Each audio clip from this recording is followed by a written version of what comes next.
இந்த டெஸ்டினியோடைய ஒரு இதுக்கு ஒரு சில ஆப்ஷன்ஸ் இல்லை, கண்டிஷன்ஸ் இருக்குது. என்னென்னா, ஒரு மனுஷனோட வாழ்க்கையில் அவனோட டெஸ்டினி, அதாவது எந்த விதமான முன்னேற்பாடுகளுமே இல்லாத ஒரு இயற்கையான ஆசையோ ஒரு தூண்டுதலோ இருக்கும். அதில் நம்ம பயணப்படுவோம், அதாவது அதை நம்ம செய்ய ஆரம்பிச்சிருப்போம்.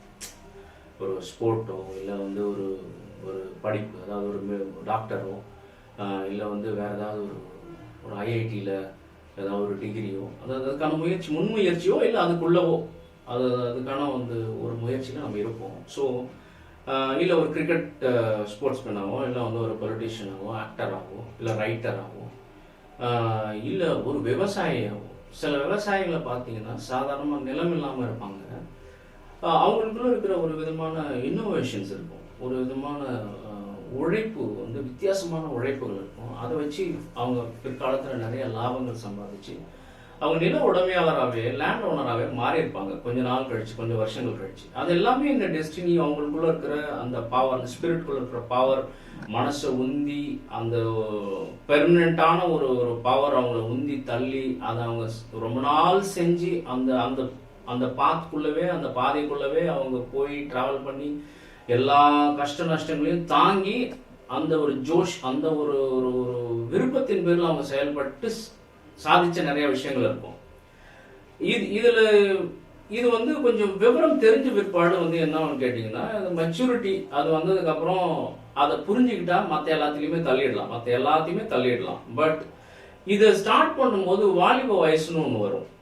இப்போ ஏன் இந்த வாலிப வயசு பற்றி பேசுகிறேன்னா, வாலிப வயசுல நம்ம கரெக்டாக அதை பிடிச்சிட்டோம், கரெக்டாக அதை கிராஸ் பண்ணிட்டோம் அப்படின்னு சொல்லி கேட்டிங்கன்னா, அந்த ரூட்ல நம்ம கண்டினியூஸாக ரொம்ப ஈஸியாக அதுக்கான எல்லா விஷயங்களும் எக்ஸ்ட்ரா என்னென்னலாம் தேவையோ அதையெல்லாம் நம்ம அக்வயர் பண்ணி படித்து இல்லை கற்றுக்கிட்டு நம்ம ஈஸியாக அதில் ட்ராவல் பண்ணலாம், இன்னும் நிறைய சாதிக்கலாம். அதுக்காக தான் இந்த வாலிப வயசை பற்றி, அந்த அடலசென்ட், அந்த ஏஜ், அந்த அடல்ட் ஏஜ், அந்த ஒரு ஒரு யங் ஏஜ் பற்றி நான் பேசுகிறேன். ஒரு 10th இல்லை 11th 12th காலேஜோட ஃபர்ஸ்ட் இயர் செகண்ட் இயர் அந்த ஏஜ்க்கு உட்பட்ட ஒரு விஷயங்களை நான் பேசுகிறேன். அப்போ யங் ஏஜில் இருக்கிற எல்லாருக்குமே ஒரே ஒரு விஷயம் தான் பிரச்சனை வரும், லவ். ஏன் அந்த லவ் பற்றி நான் பேசுகிறேன் அப்படின்னு சொல்லி கேட்டிங்கன்னா,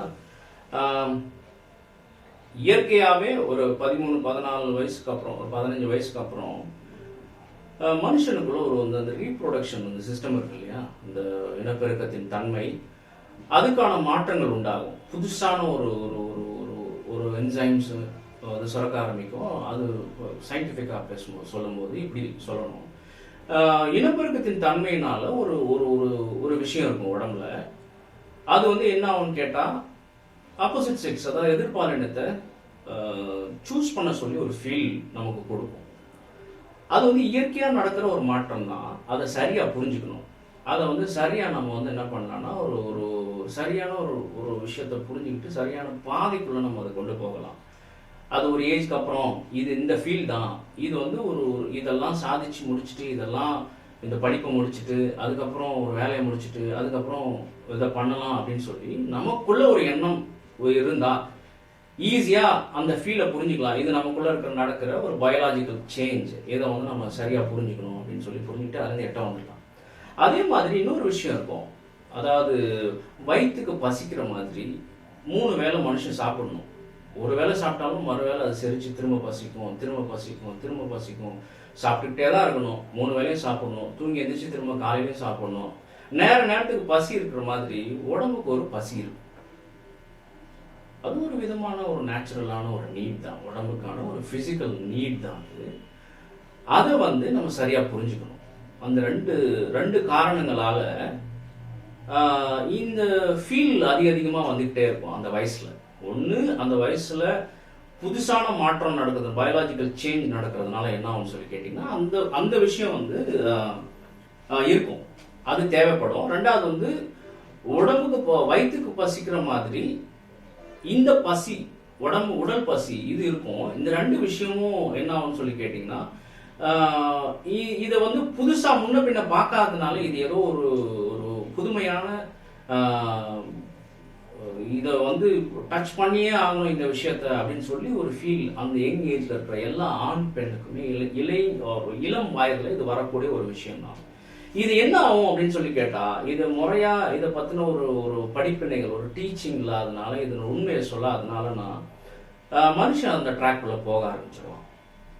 அந்த ஒரு ட்ராக் அந்த ஏஜ்ல இந்த இவனுடைய ஸ்பிரிட்குள்ள உண்டாகக்கூடிய அந்த உணர்வு, அவன் மனசுக்குள்ள உண்டாகக்கூடிய அந்த விருப்பம், அந்த கற்பனை, அதனுடைய எய்ம், அந்த அந்த கோல், இதை உடைக்கக்கூடிய இந்த ட்ராக்ல இருந்து, இந்த சிந்தனையில இருந்து மாற்றக்கூடிய ஒரு பெரிய பிரச்சனை வந்து அந்த யங் ஏஜ்ல நடக்கக்கூடிய இந்த அடல்ட் பிரச்சனை தான். அதான் லவ். கண்டிப்பா லவ் வந்து தேவை, லவ் வந்து இருக்கணும். அது லைஃபோட எண்ட் வரைக்கும் இருக்கணும்.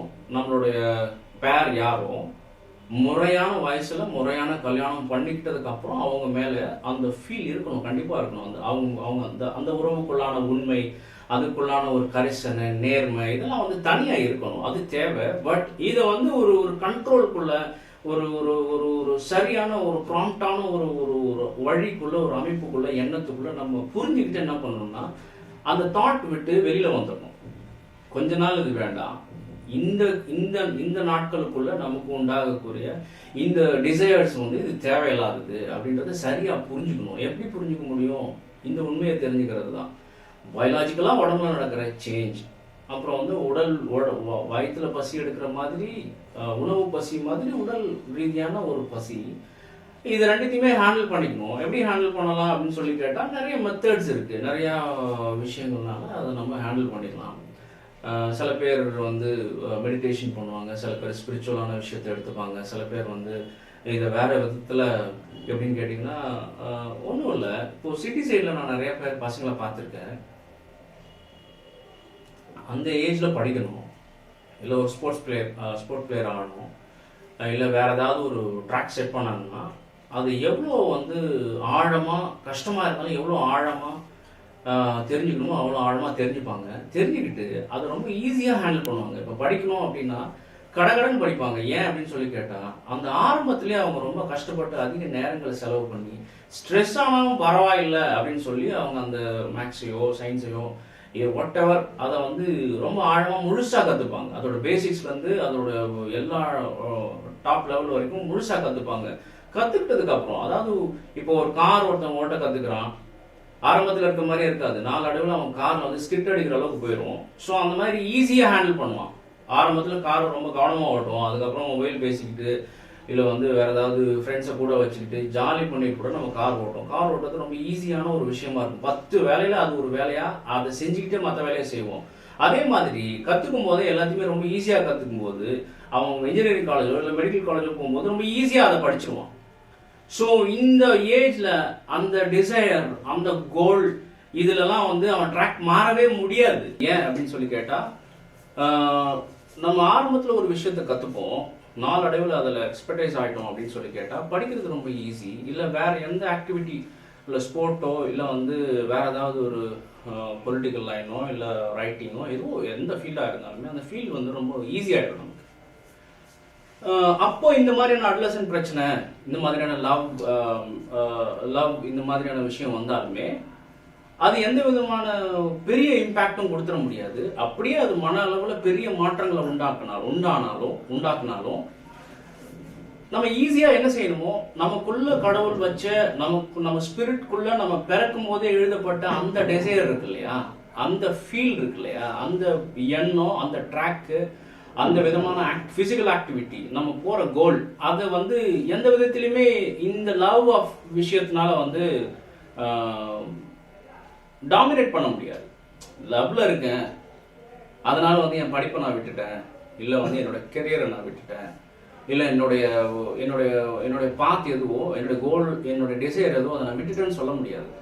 ஸோ எந்த விஷயம் வந்தாலுமே நம்மளுடைய எபிலிட்டி என்னவோ, எக்ஸ்ட்ரா விஷயங்கள் என்னவோ அதெல்லாம் கற்றுக்கும் போது நம்ம எந்த ட்ராக்ல இருக்குமோ அதில் ரொம்ப ஈஸியாக நம்ம வந்து அச்சீவ் பண்ணிட முடியும். அச்சீவ் பண்ணும்போது அந்த லவ் விஷயம், அந்த அந்த வயசு, அந்த என்சைம்ஸ், அந்த பயாலஜிக்கல் சேஞ்ச், அப்புறம் வந்து அந்த பசி, அந்த மாதிரியான விஷயங்கள் சொன்னோம் இல்லையா, உடல் ரீதியான தேவைகள், இதெல்லாம் இருந்தாலுமே நம்மளோட ட்ராக்லேருந்து நம்ம வந்து விலகி போயிடவே முடியாது.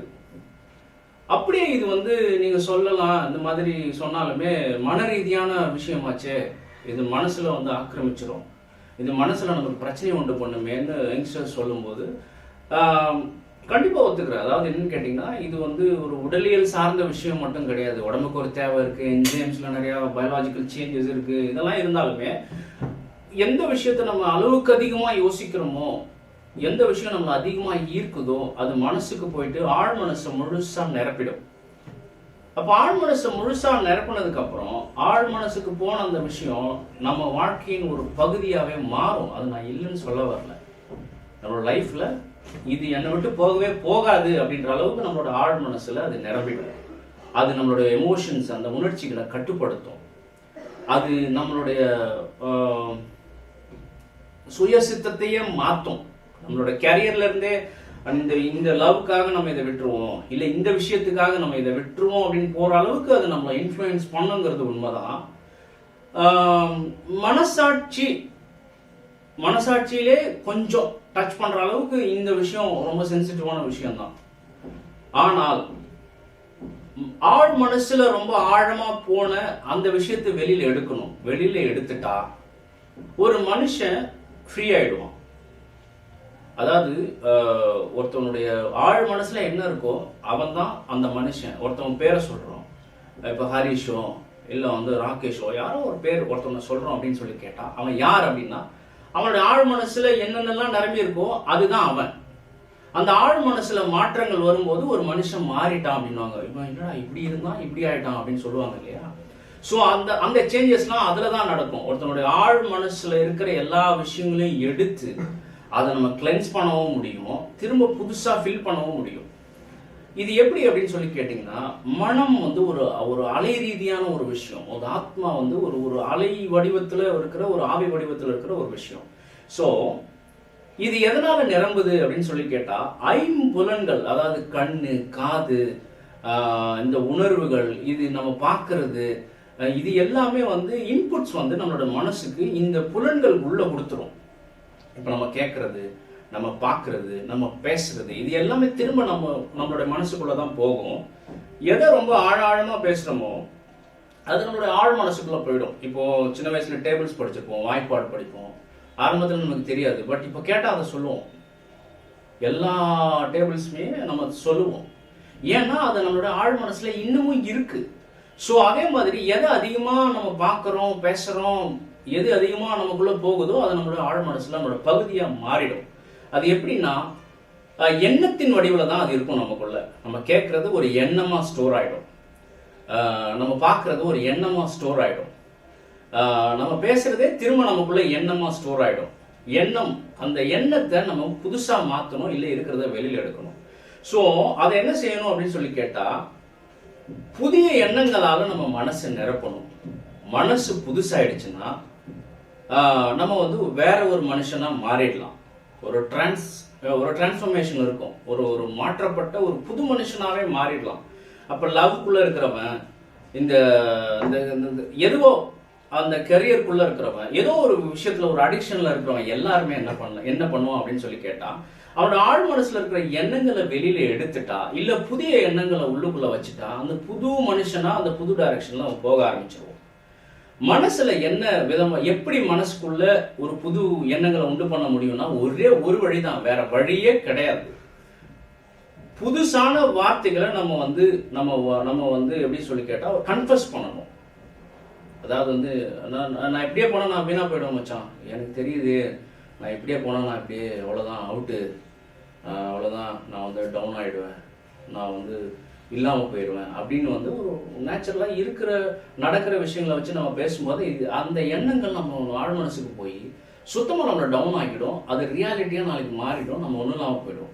பட் அந்த சூழ்நிலை இருந்தாலும் இல்லை நான் நல்லா இருப்பேன், இந்த சூழ்நிலைமையெல்லாம் என்னை விட்டு போயிடும், இது விழுந்தாலும் சரி எது நடந்தாலும் சரி நான் இன்னும் கொஞ்ச நாள் கழிச்சு நல்லா இருப்பேன் அப்படின்னு சொல்லி வார்த்தைகளை நம்ம பேசும்போது நமக்குள்ளேயே ஒரு தெம்பு வரும்.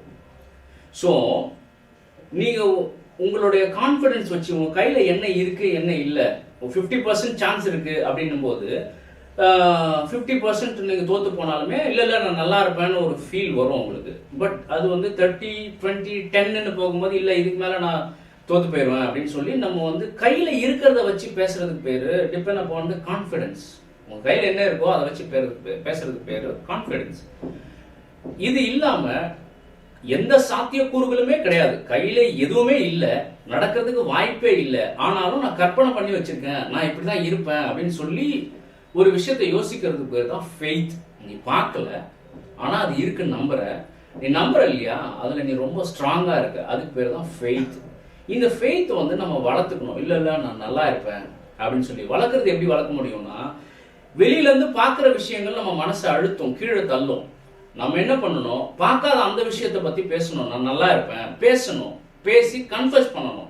நான் நல்லா இருப்பேன், நான் இந்த மாதிரி இருப்பேன், இந்த விஷயத்த சாதிப்பேன், இந்த பிரச்சனையிலேருந்து வெளியில வருவேன், இந்த பிரச்சனை என்ன எதுவும் ஓவர் கம் பண்ணாது, நான் வந்து ஃபினான்ஷியலாக நல்லா இருப்பேன், எனக்கு நிறைய தொழில் வாய்ப்புகள் அமையும், நல்ல வேலை வாய்ப்புகள் கிடைக்கும், நான் என் கேரியரில் வந்து எனக்கு நல்ல ஆப்பர்ச்சுனிட்டிஸ் வரும், நான் நல்லா இருப்பேன், இந்த பிரச்சனை எல்லாம் கொஞ்ச நாள்ல மாறிடும், நான் வந்து டாப் மோஸ்டா தான் இருப்பேன், நான் எப்பவுமே டாப் மோஸ்டா தான் இருப்பேன், நியாயமான வழியில, நீதியான வழியில, நேர்மையான வழியில அப்படின்னு சொல்லி கன்ஃபஸ் பண்ணி உங்க வாயால நீங்க பேசும்போது அது உங்க காது வழியா உங்க மனசுக்கு போகும்.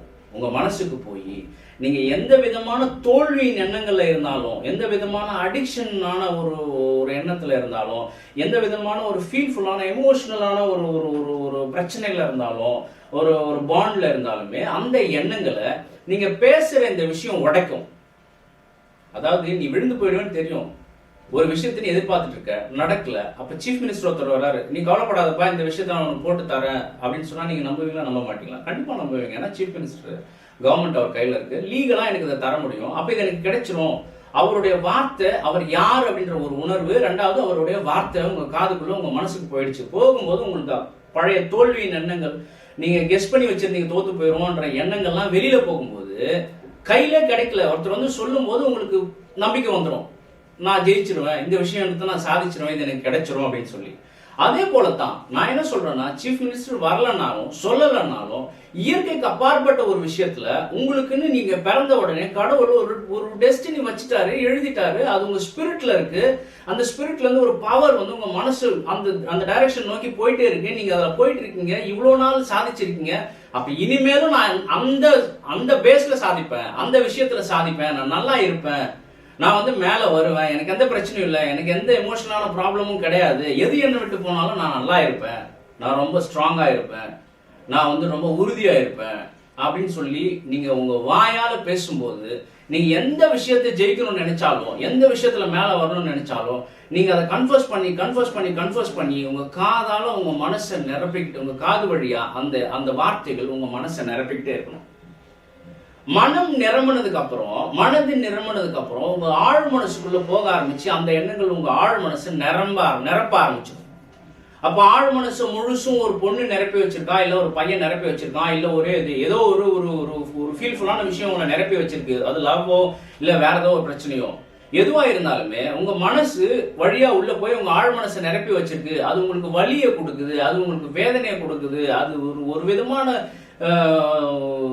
ஒரு டெஸ்பரேட்டான ஒரு ஃபீலை கொடுக்குது. அப்படின்னாலுமே நீங்க இத பேசும்போது உங்க மனசின் வழியா அந்த எண்ணங்கள் எப்படி உள்ள வந்துச்சோ, உங்களுக்கு இன்னைக்கு வலியை கொடுக்குதோ, அதே மாதிரி நீங்க புதுசா பேசுற அந்த விஷயங்கள், அந்த கன்ஃபர்ஸ் பண்ண நீங்க ஒரு சில விஷயங்கள், அந்த டெஸ்டினியை பேஸ் பண்ணி நான் நல்லா இருப்பேன், இந்த பிரச்சனைல இருந்து வெளியில வருவேன், இதை விட சூப்பரா இருப்பேன், நீங்க பேச பேச பேச பேச அது எப்படி உங்க மனசுக்குள்ள இருந்து ஆழ் மனசுக்குள்ள போய் உங்களுக்கு இன்னைக்கு வலியை கொடுக்குதோ, அதே மாதிரி இதுவும் உங்க மனசுக்குள்ள போய் ஆழ் மனசுக்குள்ள உங்களுக்கு தெளிவையும் தெம்பையும் ஒரு கான்பிடன்ஸை தாண்டி ஒரு அழுத்தமான ஒரு வெற்றியின் எண்ணத்தை கொடுக்கும், ஒரு உறுதியின் எண்ணத்தை கொடுக்கும். எதையுமே சாதிக்க முடியும், அடிச்சு ஒட்டச்சு எல்லா கதவுகளையும் உடைச்சிக்கிட்டு நான் மேல போக முடியும். நான் படிக்கலனாலும் சரி, நான் அழகா இல்லைனாலும் சரி, நான் பணக்காரனா இல்லைனாலும் சரி, நான் கிராமத்துக்காரனா இருந்தாலும் சரி, என் அப்பா அம்மா வந்து படிக்காதவங்களா விவசாயியா இருந்தாலும் சரி, என் ஃப்ரெண்ட்ஸோ என் கூட பிறந்தவங்களோ என்னோட சொசைட்டில எனக்கு தெரிஞ்சவங்க யாருமே நல்ல நிலைமையில இல்லைனாலுமே சரி, நான் ஒரு உயர்ந்த நிலையை அடைவேன். நான் என்ன எய்ம் பண்றேனோ அதை நிச்சயமா அடிப்பேன், அது என் கையில இருக்கும், எப்படி நடக்குதுன்னு தெரியாது ஆனா நடக்கும் அப்படின்னு சொல்லி நம்ம யோசிச்சு அதை பேசி பேசி பேசி பேசி கன்ஃபர்ஸ் பண்ணும்போது மனசுக்குள்ள இருக்கிற எல்லா பிரச்சனையும் வெளியில போயிடும்.